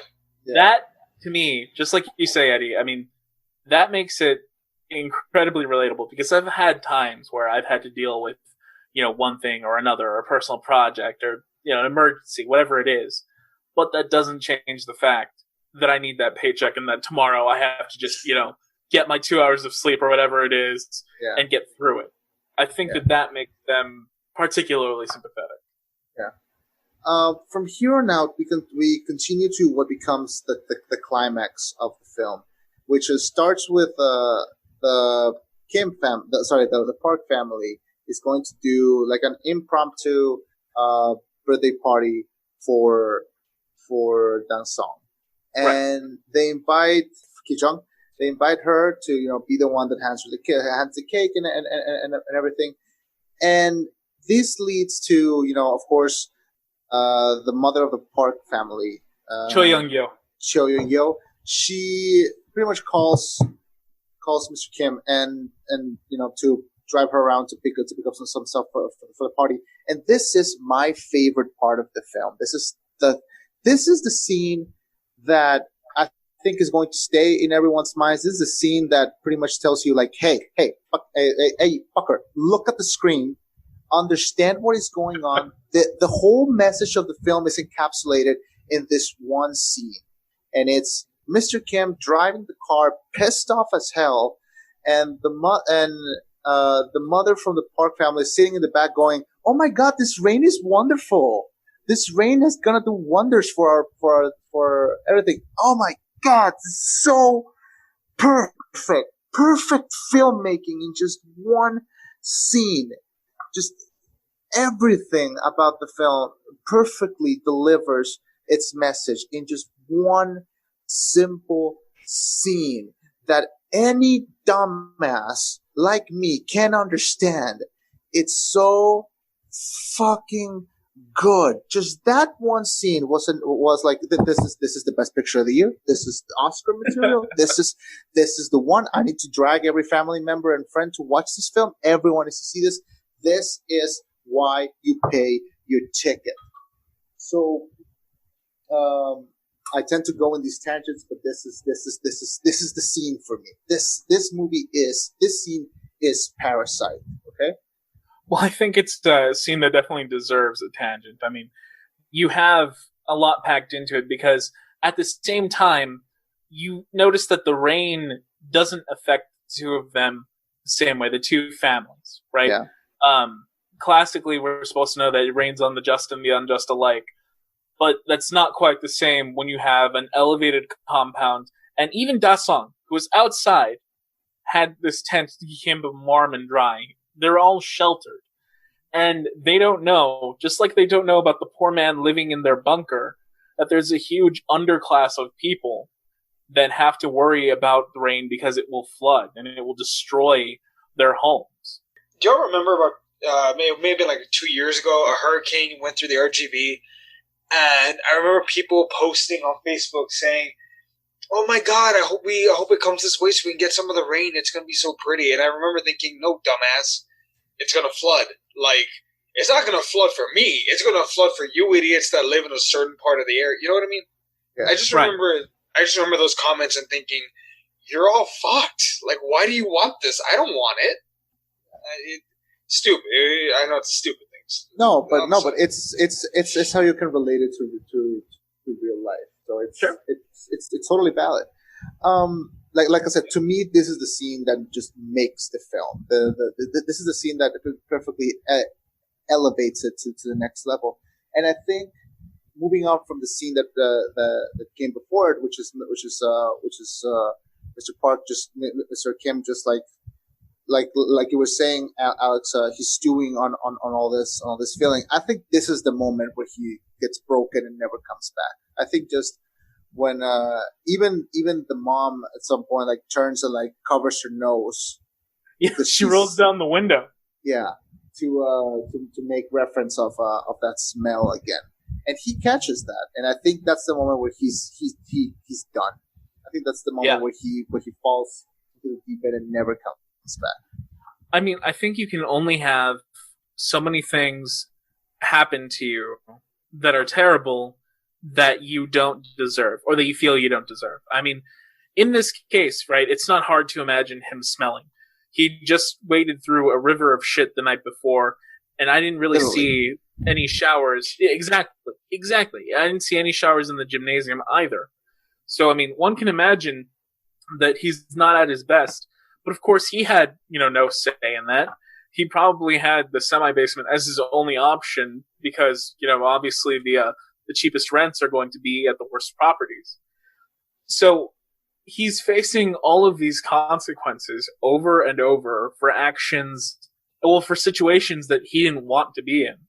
And further that, the fact that he has to carry all of her stuff when they go out preparing, and he has to listen to her make all these nice arrangements. And he knows, I believe that he'd be thinking that his own family can't have that. Yeah. All of the Kims have been invited over. And Chung-suk and Ki-jung, when they're able to get together, they say, we should talk to the people in the basement. Things got way too heated. We need to kind of work something out.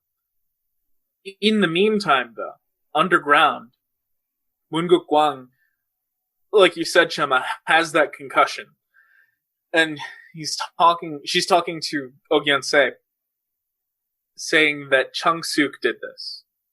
And she kind of passes out, she dies, blaming Chung-suk with her dying words.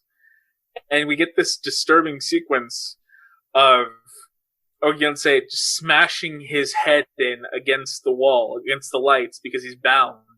Which leads to Dang Son seeing these lights, seeing that Morse code, which as they had shown that he is able to read it. He ends up coming out from the basement. Kiwo comes into the basement with the rock. Yeah. Fully prepared to end this. And again, one of the creepiest shots in the film. He gets choked out with this this little ring wire. He made kind of a harness to choke him back. Which brings him to another fight.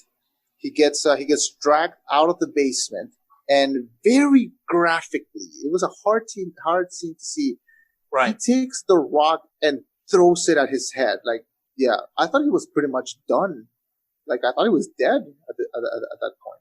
Who wouldn't? I mean, this is a heavy rock. I mean, we're seeing that Ki-woo kind of throughout the film is kind of struggling to carry it a little bit. But Oh Gyun-se takes it over his head and smashes it onto Ki-woo's head as he's laying on the floor. And he does it twice. And Ki-woo, the acting in this film is great, but I think this is kind of a seminal moment. He has his whole body twitch. He kind of jumps up a little bit upon that second hit. It looks brutal. Yeah. Especially since they're both on screen. It's not an off-screen shooting of the rock. It's all in frame, and it's very hard to watch, but I thought it was the entirety of it. Yeah. Super ballsy. Yeah. So from there, we see the two dads getting ready for this kind of skit that they're gonna do for Dong Seng's birthday, and he makes the kid the dad from the Kim family wear this Native American headdress, and I think another scene that pretty much sets him up for what's to follow is that he's a little bit embarrassed, of doing this. I mean, he's a driver. He's not his position to do that, and Mr. Park. Well, Dong-ik is embarrassed. Ki-tae kind of looks just stoic, and secretly really pissed. Yeah, and then he tells him remember that we're paying you, so something along those lines. Yeah, this is a part of your job. Yeah, it's part of your job. You see a lot of instances of the Park couple, right? Choi Young-gyo and Dong-ik, kind of trying to solve the issues with money. For instance, when they're initially planning it, Choi Young-gyo says, "And don't worry, I paid him overtime." And it kind of entirely sets aside the fact that this is his day off. and that it's impromptu and he's being called in. Just the money is supposed to fix this. And the same thing with Dong-ik in that scene, just saying, think of it as part of your job. We're paying you with money. Almost as though it were, like a robot. Just a thing with a task. So when it was Ogyeonsei. When he goes outside with the knife, it takes this moment for anyone to notice him. If you see that, almost like it doesn't matter. No one sees him until he starts to harm people. Does that make sense? Yeah. There's a lot of symbolism in that, I think. I mean, we've talked about before how kind of the upper class can ignore the underclass that's below them. Ogyeonsei has a bloody face, right? And it's all over, too. This is very graphic. He's dressed all in black. He's not dressed like any of the party goers who, look very nice for the occasion. He has a huge knife. Well, also notice, though, the great equalizer is not like helping each other and being friendly and working together. The great equalizer is violence. Yeah. Is a knife that, it doesn't matter who you are, it will cut into you all the same. Which really makes sense. I mean, Chema, you mentioned earlier Bong Joon-ho's earlier work, Snowpiercer. That's basically class warfare, the movie. At least that's my take on it. I don't know if you agree. I do agree. This element kind of has a callback to that. It's where everything pretty much goes south. The killing spree starts. I don't remember if the first person that gets stabbed is Mr.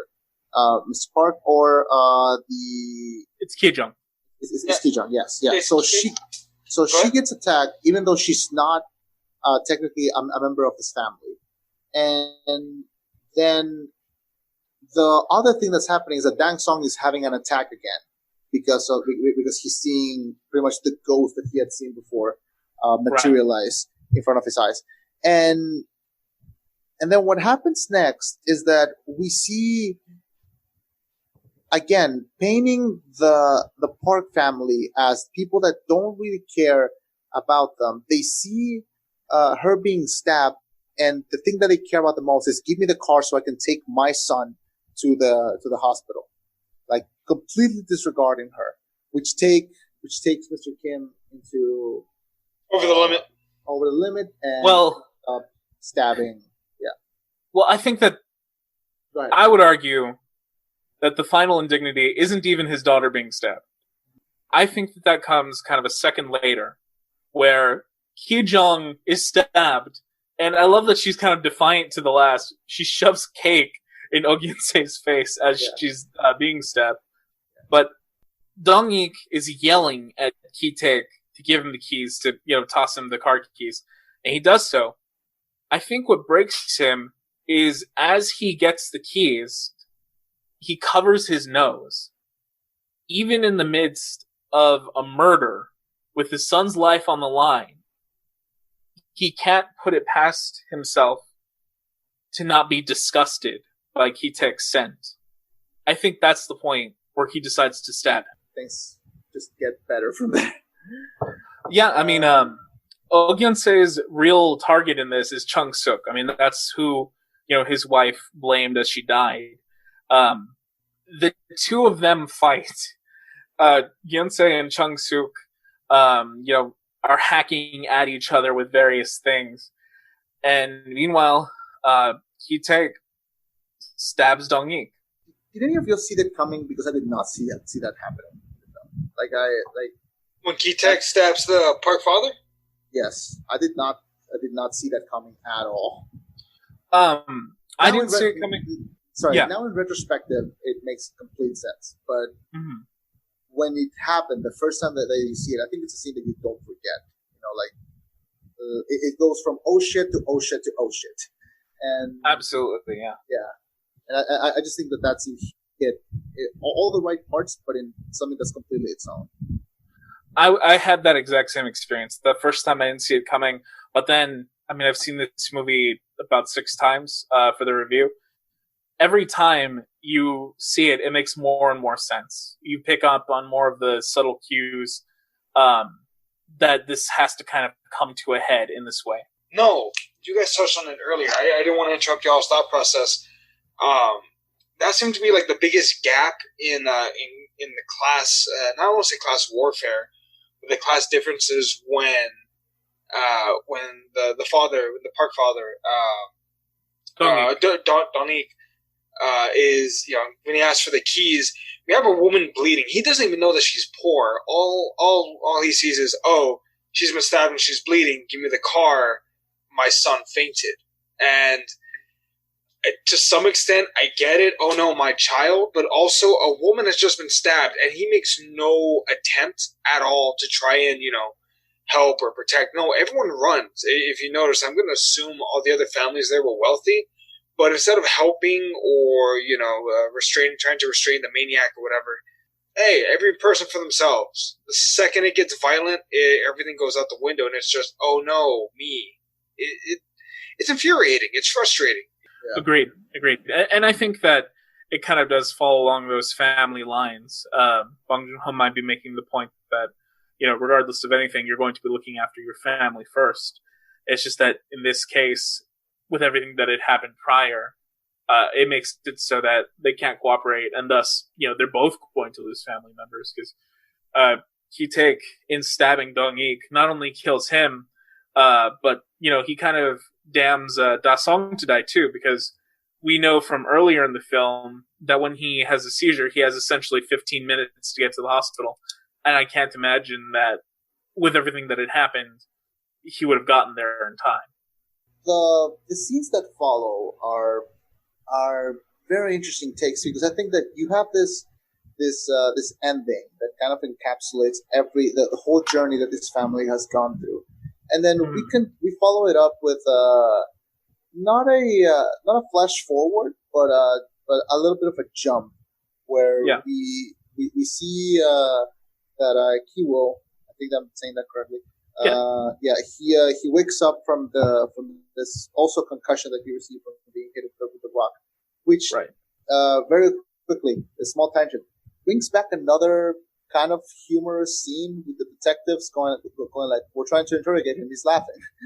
He keeps laughing through his Miranda rights. I think that the latter part of the film does bring back some of the comedic elements. That's why I say earlier that the lines do blur a bit.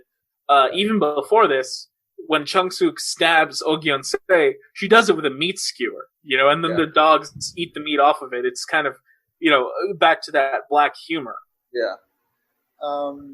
And then we see what the family is doing now. We see that the Park family decided to leave the house, and the Kim family, the dad is completely disappeared. No one knows where he is, and the daughter has died from the stabbing, which they go and they make sure the ashes are well preserved and everything. This last scene is narrated by Kiwo throughout the entire scene, saying that he never cried during the entire time. Like even when they went to see the ashes of the sister, he was still kind of smiling, thinking that it's mostly the concussion. Right. After a while, everything comes out. The public and the state knows what the Kim family has done. They are given, I believe, they are given some jail time, but it jumps to after when they're given probation. Yeah, I was gonna say it's probation. They're not given any jail time because you're gonna give a guy that has a brain damage and an old lady jail time. Yeah, you're right. So they give them probation. And then it jumps to Alex. Do you remember how much time it jumps to? Well, I believe it's a couple months. Yeah, so we find that Kiwoo and Chung-sook are still living in the semi-basement. Kiwoo is working at Pizza Generation now. He has a steady job there, and I don't recall how much it is either. But he finds himself climbing a mountain behind the compound, to see the Park house again. And in a complete thing that I did not expect at all, we see the light from the staircase, from the house. We see that there's a new family living there. I think by it looks, it's an American family. It's a German family. Yeah, okay, a German family. They're now inhabiting the house, and he sees the light from the staircase with the Morse code, the same one that the previous tenant, we'll just call him that, was using to try to communicate, and that immediately tells him, okay, my dad is fine, he's alive. Immediately he starts translating those Morse codes, which leads him to find a relatively long letter from the dad explaining to them what happened and how he now has to, pay his dues because of what he did by pretty much staying there. Almost impossible for him to visit his family again. And it ends on a very, very bittersweet note, which with something with an image that is most likely a dream or an imagination. Oh yeah, I mean, I thought for sure that this was Kiwoo's kind of fantasy sequence. He's writing a letter back to his dad. No way to get it to him, of course, but these are just his thoughts. He's saying that I'm going to do it. I'm going to make enough money. I'm going to, forsake everything else. I don't care if I go to college. I don't care if I have a marriage or a family or anything like that. I'm going to make enough money to buy the house, and then he and Chung-suk are going to go in. And there's this elaborate fantasy sequence. I mean, you see that Kiwoo is dressed entirely differently. He looks like a different person. I almost didn't recognize him at first. And he has this dream of liberating his father, of fulfilling that promise that he made in the gymnasium, that he was going to take care of everything. And that might be the most soul-crushing... Oh, that's...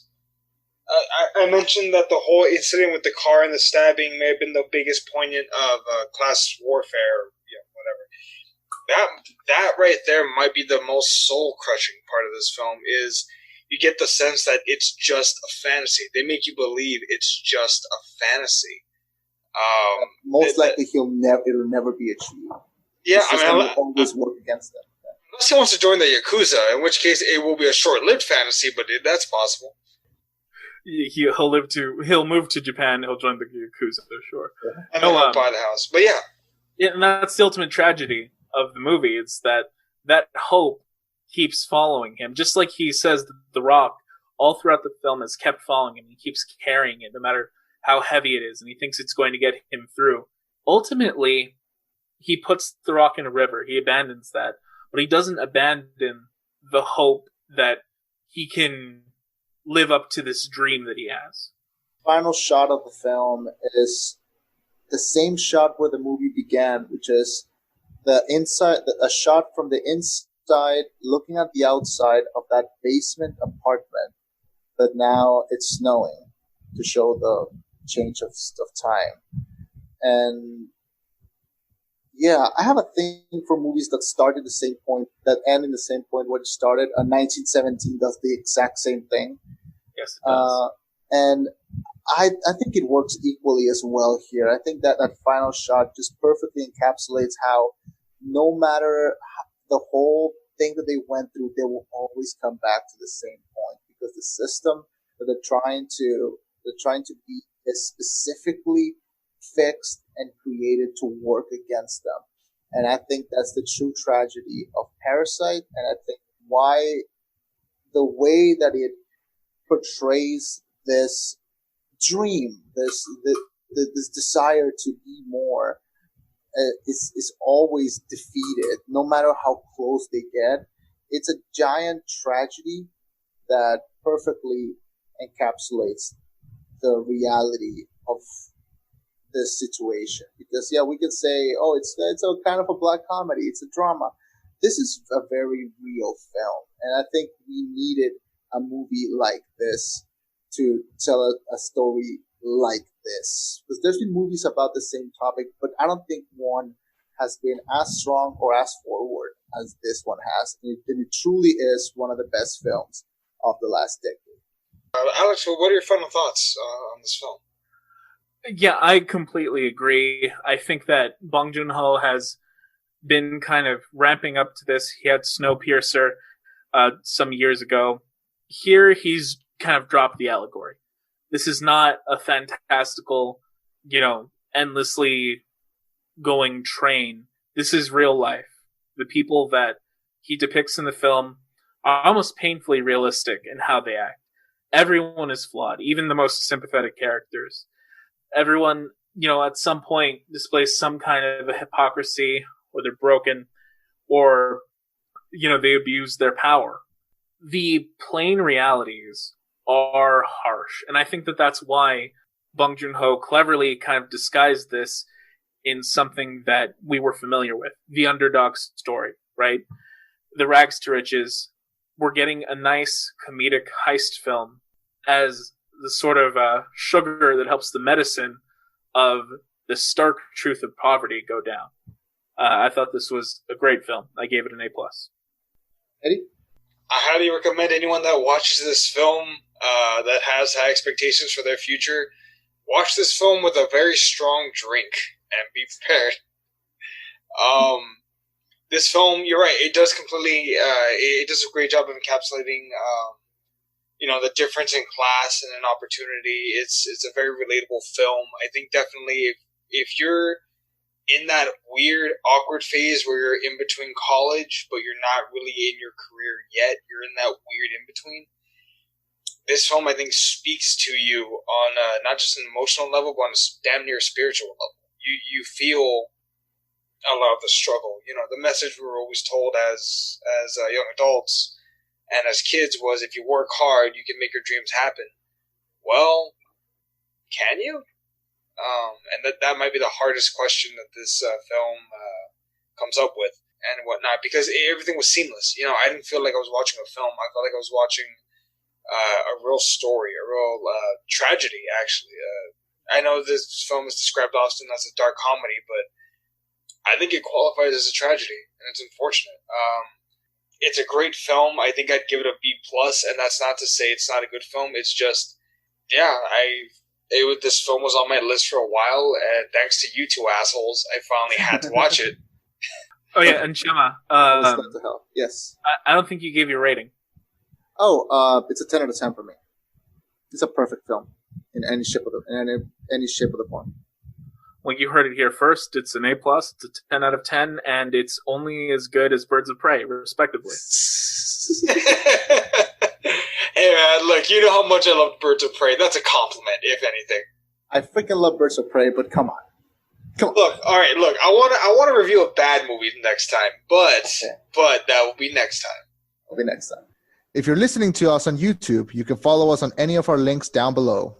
If you're listening to us via podcast, please subscribe. We'd greatly appreciate it. Thanks for joining us. If you'd like to hear more about our thoughts on movies, go to therollback.net. I've been Chema. I've been Eddie. And I've been Alex. And this was The Rollback.